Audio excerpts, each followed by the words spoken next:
Welcome to பினூஸ் kitchen. இன்றைக்கி நம்ம ஒரு வாஷிங் மிஷின் க்ளீனிங் வீடியோ தாங்க பார்க்க போகிறோம். அதுக்காக இங்கே நான் ஒரு டப் எடுத்திருக்கேன். இதில் பார்த்திங்கன்னா பேக்கிங் சோடா ஒரு பேக்கெட் போட்டிருக்கேன். அடுத்ததாக வினிகர் ஒரு பாட்டில் அளவுக்கு எடுத்திருக்கேங்க. இனி அடுத்ததாக பார்த்திங்கன்னா வாஷிங் லிக்விட், நம்ம துணி துவைக்கிறதுக்கெல்லாம் எடுப்போமല്ലോ அந்த லிக்விடை இதில் கொஞ்சமாக போட்டுக்கலாங்க.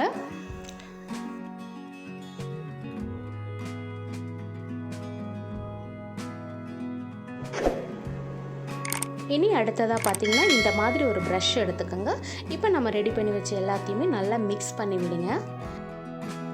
இப்போ நம்ம வாஷிங் மிஷின் ஓப்பன் பண்ணிக்கலாங்க. வாஷிங் மிஷின் மூடி மேலே இந்த லிக்விட் எல்லாத்தையுமே ஊற்றிடுங்க. கொஞ்சம் கொஞ்சமாக இந்த லிக்விட் எல்லா சைடும் ஊற்றிட்டு நல்லா தேய்ச்சி விடுங்க. உப்பு தண்ணிங்கிறனால வாஷிங் மிஷினில் மூடியிலையும் சைட்லேயும் எல்லாமே உப்பு கரை பிடிச்சிருக்கும். அதுவும் கிளியராகிடும். அதுக்காக தான் எல்லா சைடுமே நல்லா போட்டு விடுங்க. என்னோடய வாஷிங் மிஷினில் இந்த மாதிரி மூடி இருக்குது. நான் சாம்சங் வாஷிங் மிஷின் தான் வாங்கியிருக்கிறேன். என்னோடது பார்த்திங்கன்னா டாப் லோடு தான். இப்போ எல்லா சைடுமே நல்லா தேய்ச்சி விட்டுக்குங்க. இந்த மூடியில் பார்த்திங்கன்னா நம்ம ஷர்ட்டோட காலரெல்லாம் தேய்ச்சி விடுற மாதிரியான மூடி தான் எனக்கு இந்த மிஷினில் செட் பண்ணியிருக்காங்க. இனி அடுத்ததாக வாஷிங் மிஷினுக்குள்ளேயும் நல்லா இந்த லிக்விட் எல்லா சைடும் போட்டு நல்லா தேய்ச்சி விடுங்க. உங்களுக்கு உள்ளே உப்பு கரையெல்லாம் பிடிக்கிறதுக்கு நிறைய சான்ஸ் இருக்கும். அதனால் நல்லா எல்லா சைடுமே இந்த லிக்விடை போட்டு நல்லா இந்த மாதிரி தேய்ச்சி விடுங்க. நம்ம பார்த்திங்கன்னா வாஷிங் மிஷினை மந்த்லி ஒரு தடவையாவது இந்த மாதிரி டீப் க்ளீன் பண்ணிடணுங்க. அப்போ தான் பார்த்திங்கன்னா எந்த கரையும் பிடிக்காமல் ரொம்ப க்ளீனாக இருக்கும். இதை எப்போவுமே நம்ம மந்த்லி ஒரு தடவை இந்த மாதிரி செய்யணும் கண்டிப்பாக. வாஷிங் மிஷினில் லிக்விட் எல்லாமே போட்டு நல்லா தேய்ச்சதுக்கப்புறம் ஒரு 5 நிமிஷம் நம்ம வெயிட் பண்ணதுக்கப்புறம் தான் க்ளீன் பண்ண ஆரம்பிக்கணும்.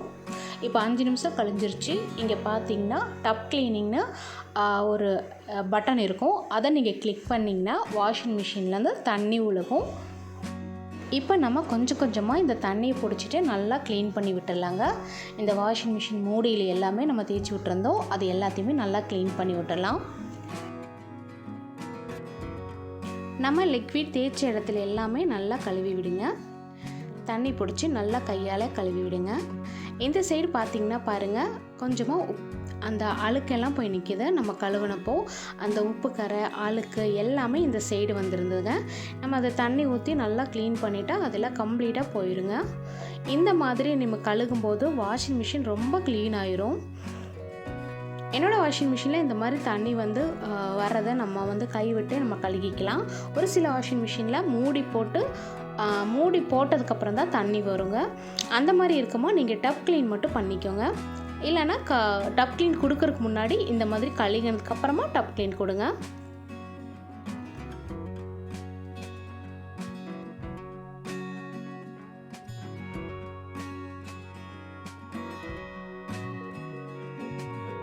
இப்போ வாஷிங் மிஷின்குள்ளே பார்த்திங்கன்னா இந்த மாதிரி ஒரு பாக்ஸ் கொடுத்துருப்பாங்க. இதில் தான் நம்ம துவைக்கிற எல்லா அழுக்குமே போய் சேருங்க. இதையும் நம்ம இது கூடவே க்ளீன் பண்ண போட்டுடலாம். இப்போ வாஷிங் மிஷினை மூடி வச்சுட்டு நம்ம டப் க்ளீன் கொடுத்துடலாம். அதாவது எம்டியாக நம்ம வாஷ் பண்ணிடலாம். இப்போ வாஷிங் மிஷினுக்குள்ளே ஒரு பாக்ஸ் மாதிரி போட்டிருந்தோம் இல்லைங்களா, அது 15 நாளைக்கு ஒரு தடவை நம்ம கண்டிப்பாக க்ளீன் பண்ணிகிட்டே இருக்கணுங்க.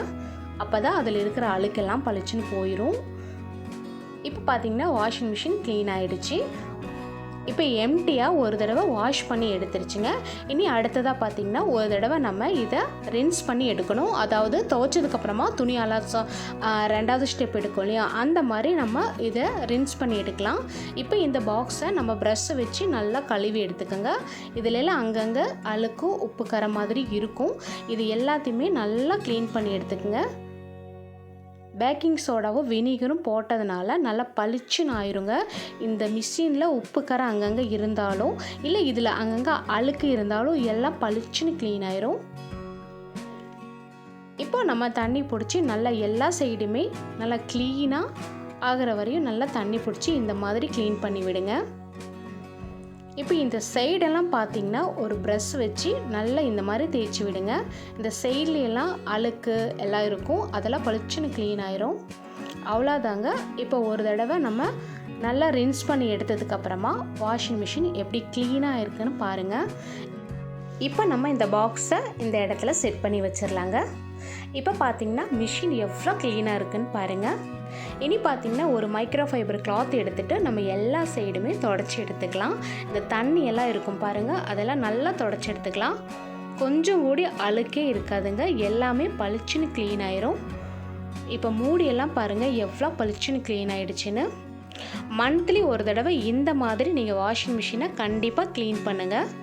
இனி அடுத்ததாக பார்த்திங்கன்னா இந்த மாதிரி ஒரு ஸ்ப்ரே பாட்டில் எடுத்து அதில் நான் வினிகரும் வாஷிங் லிக்விடும் போட்டிருக்கேன். அது இந்த மாதிரி மூடு சைடு எல்லாமே கொஞ்சமாக ஸ்ப்ரே பண்ணி விட்டு இந்த கிளாத்திலே தொடச்சி எடுத்துருங்க. அதாவது மிஷினுக்கு மேலே மிஷின் சுற்றியும் எல்லா சைடுமே நம்ம இந்த ஸ்ப்ரே பண்ணி விட்டுடலாங்க. ஃபுல்லாக ஸ்ப்ரே பண்ணதுக்கப்புறமா இந்த மாதிரி ஒரு கிளாத் எடுத்து நல்லா தொடச்சி விட்டுருங்க. இப்போ பார்த்திங்கன்னா உங்களுடைய வாஷிங் மிஷின் ரொம்ப சூப்பராக க்ளீனாக இருக்குங்க. மந்த்லி ஒரு தடவை கண்டிப்பாக இந்த மாதிரி ட்ரை பண்ணி பாருங்கள். வாஷிங் மிஷினுக்கு நல்ல லைஃப் கிடைக்கும், ரொம்ப க்ளீனாக நீட்டாக இருக்கும், எந்த ஒரு அழுக்கும் அதில் இருக்காது. இந்த வீடியோ பிடிச்சிருந்துச்சுன்னா லைக் பண்ணுங்கள், கமெண்ட் பண்ணுங்கள், மறக்காமல் பினூஸ் கிச்சன் சேனலுக்கு சப்ஸ்கிரைப் பண்ணுங்கள். பாய்.